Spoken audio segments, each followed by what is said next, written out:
game that they had to play with Miami and go down there, and all they had to do was win their game. And that wasn't even a great Miami team. We think about University of Miami Hurricanes, but that was the breaking out of one and only Edgerrin James.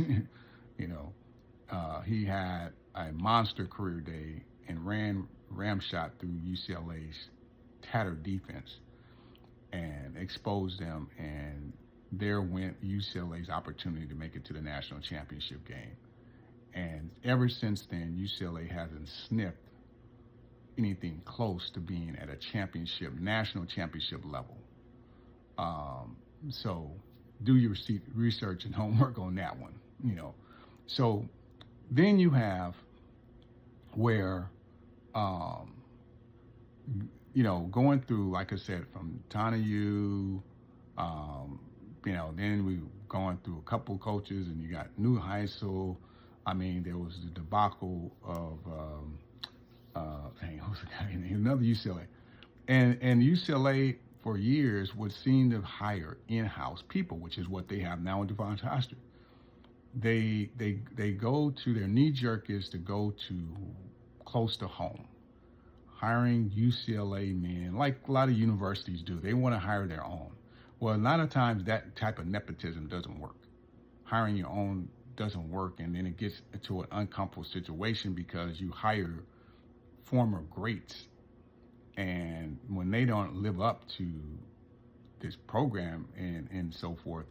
But the thing is, what hinders them to some degree is, again, as I talk about the culture, what hinders them is the fact that they don't have the tools and resources to be able to build a national championship program, because the school administration itself is not as fully committed to it. And this lies the problem of why UCLA's program is what it is, too.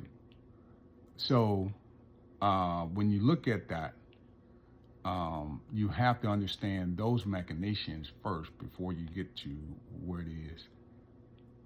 Deshaun Foster is the head coach. Granted, which I will get to, his lack of head coaching experience. Okay. But that in and of itself doesn't mean he couldn't be a great coach or good coach. But certainly you can see his head coaching lack of experience deficiencies and how that plays a part into what UCLA football is, the product that it is this year especially. So the thing is that UCLA's culture hasn't been largely committed as much to football. And that's just been endemic to its history for a long period of time, okay? And so it results in the fan base being apathetic to it, and you see the, LA in and of itself is a major city, international city, and so if your team isn't winning, you're going to get a lot of fans regardless. I don't care if you're the Lakers. If you Lakers is winning and Lakers is losing mightily, then folks ain't showing up down there at Staples Center or whatever the place they call it right now. They're not going to no games. And they went through droughts like that through the 90s and so forth. So, you have to look at that, to the fact that then on top of that, because before the UCLA went to the Rose Bowl for its home games, it was playing in the Coliseum. So, USC and UCLA both played the Coliseum, and they just rotate weekends who was at home, who was away, and all that kind of stuff. And then, of course, when each played each other, then they would, just flip-flop home field sides and all that stuff. And so when they chose to go to UCLA, that became even a big travel issue for fans, even though you think, well, it's still in Southern California, local to LA, Pasadena, and all that. But people, again, getting to Pasadena is a trip within itself, because it's not as easily accessible to get in there, and traffic and all that stuff. And then people, going, you're talking about 45 minutes an hour or more with traffic and different things logistically. So, and so forth. But like I said, they've not really had the greatest and the strongest fan base culture of that. And then, like I said, getting to now, fast forwarding from the older period to the modern era where we are today with the college football expansion and UCLA's and USC and all these other formerly Pac-12 schools have merged into the Big Ten. Still, because again, the Big Ten really didn't want UCLA per se for football. That's for sure. They were just to throw in because that was the big catch was getting SC. So they had to get little brother over there to come in that package, and then of course it is what it is, and everybody kind of knew who understood college football that UCLA wasn't a power. It's not seen as a power by any stretch of imagination. It's a mediocre football program, and so forth. And that's again reflective of the culture that what you see, the product of what you see, is that it's a mediocre football program. It doesn't have to be that way, but it is that way. And it's going to take a lot to change that, and largely what I have stated on this is that they operate as if like a state system because again, they're a public state California school. So that's inherent to that, where you see that. They've hired, a couple of retread coaches, Mora of recent and Kelly of, after him. And they didn't go out and get a marquee guy. And then that's even further proven by the fact that what did you do with hiring Deshaun Foster? Hiring less qualified coach and who was never a head coach, only a position coach. And here you are, here you are. Good intentions, but not real due diligence, and you figure you can hire him at a lower rate.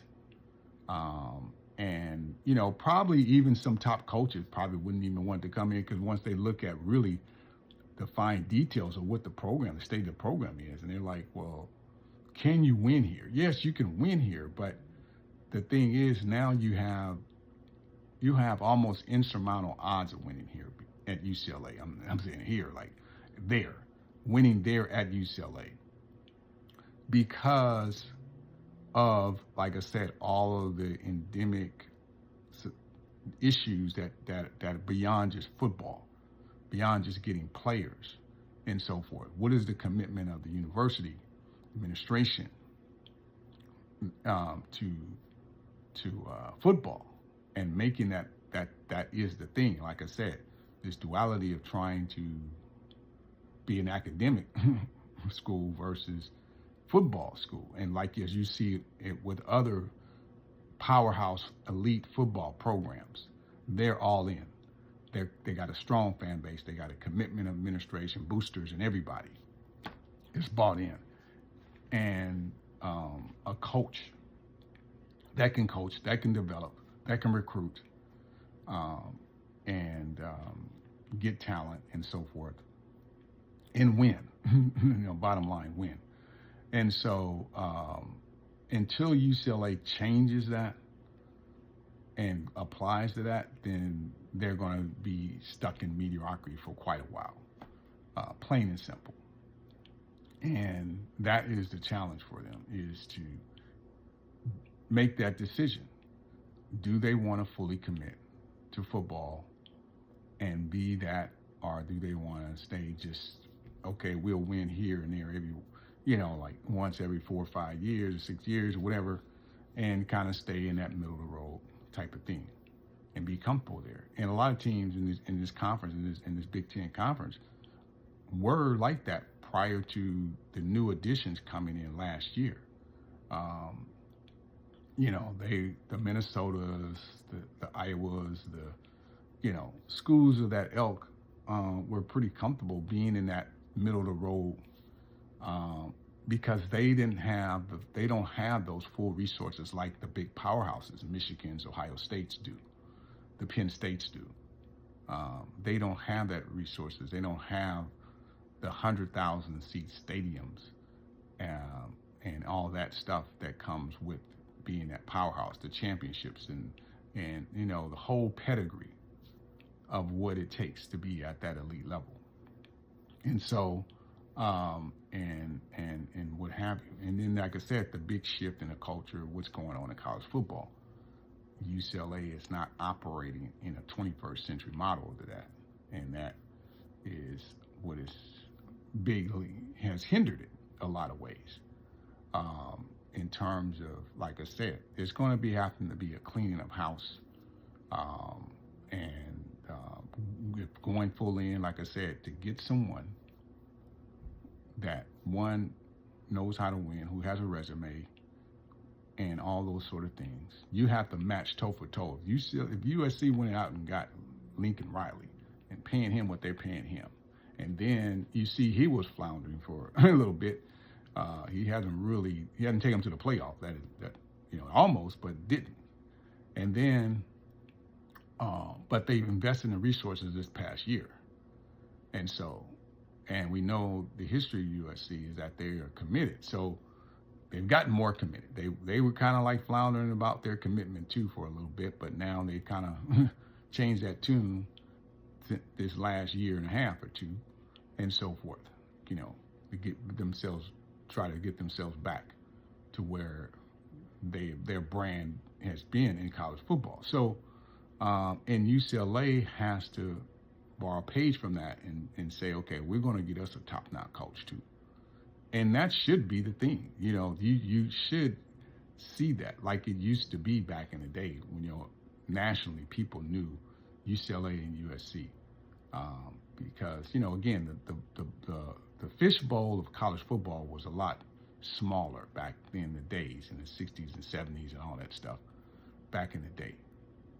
There was only a handful of teams that truly dominated, and those were all the big schools.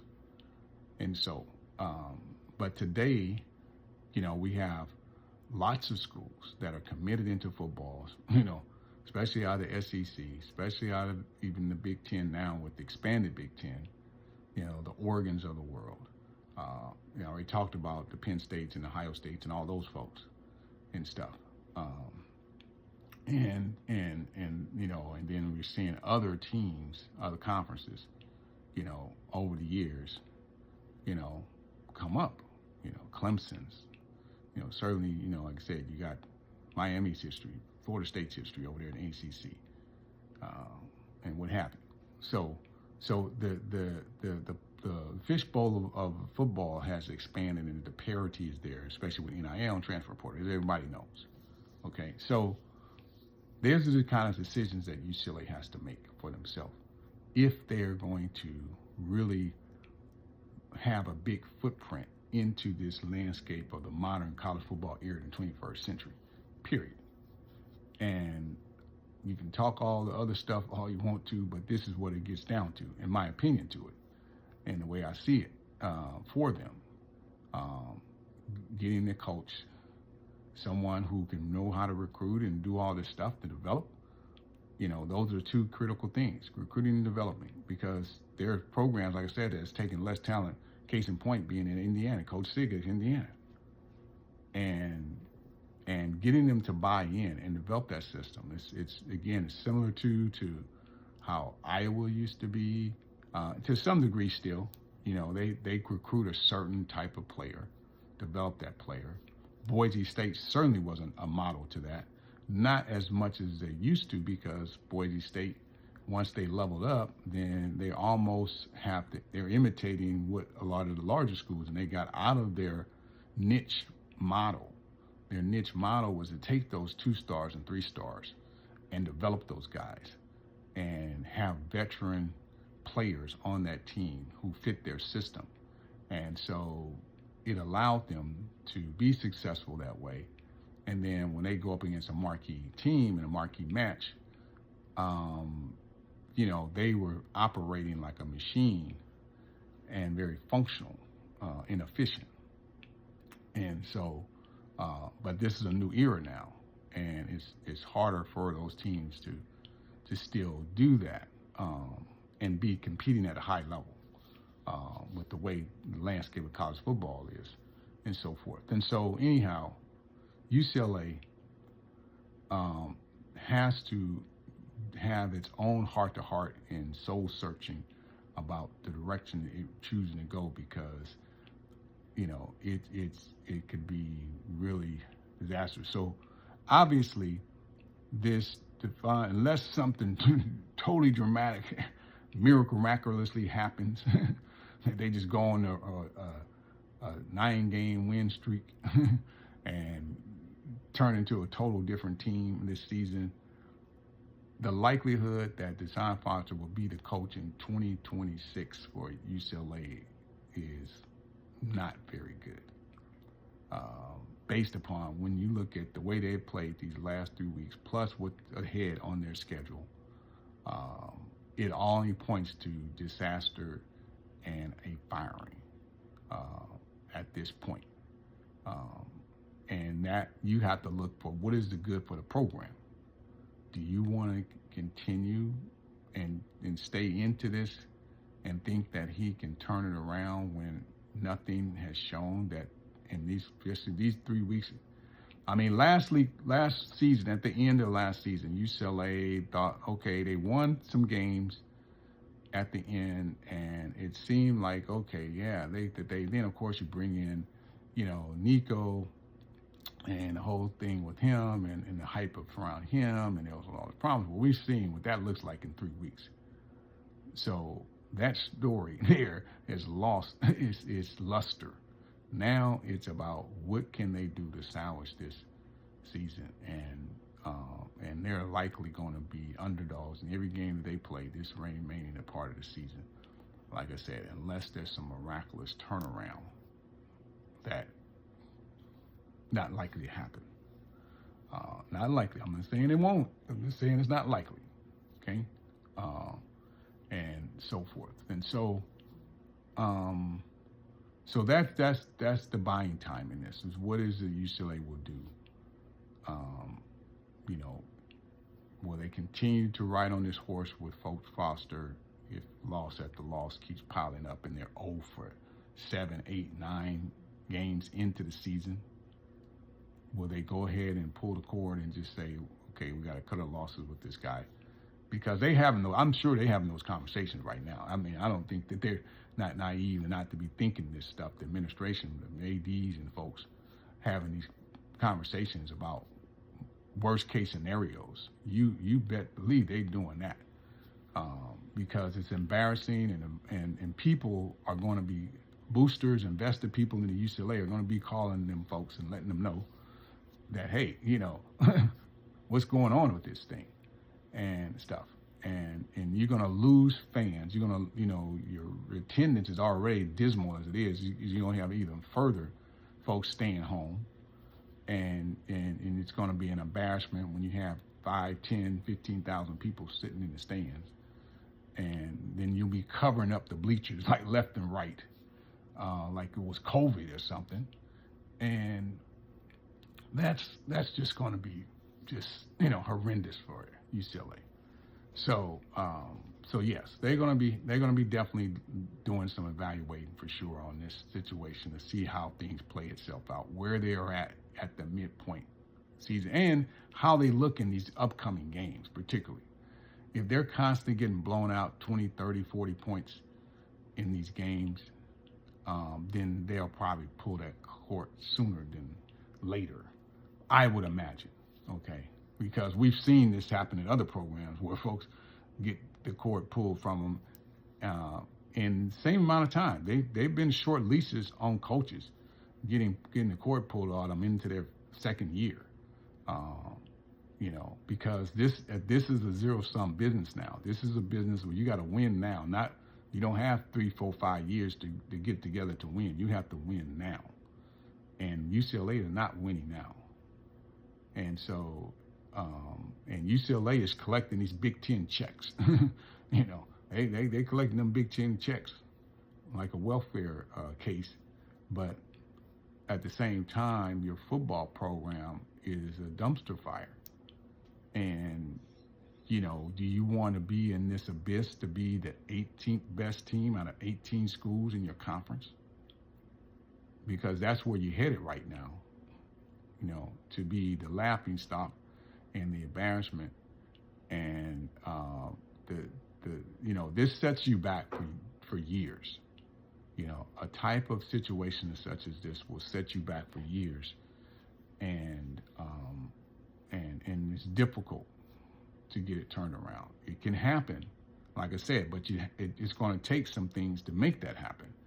It's not going to just happen just because if you get the right person, but there's a lack of commitment and there's an undermining of folks who aren't as committed, then it's still not going to work. It has to be an alignment of administration, coaches, the fan base, and all these folks and partners and everybody all in.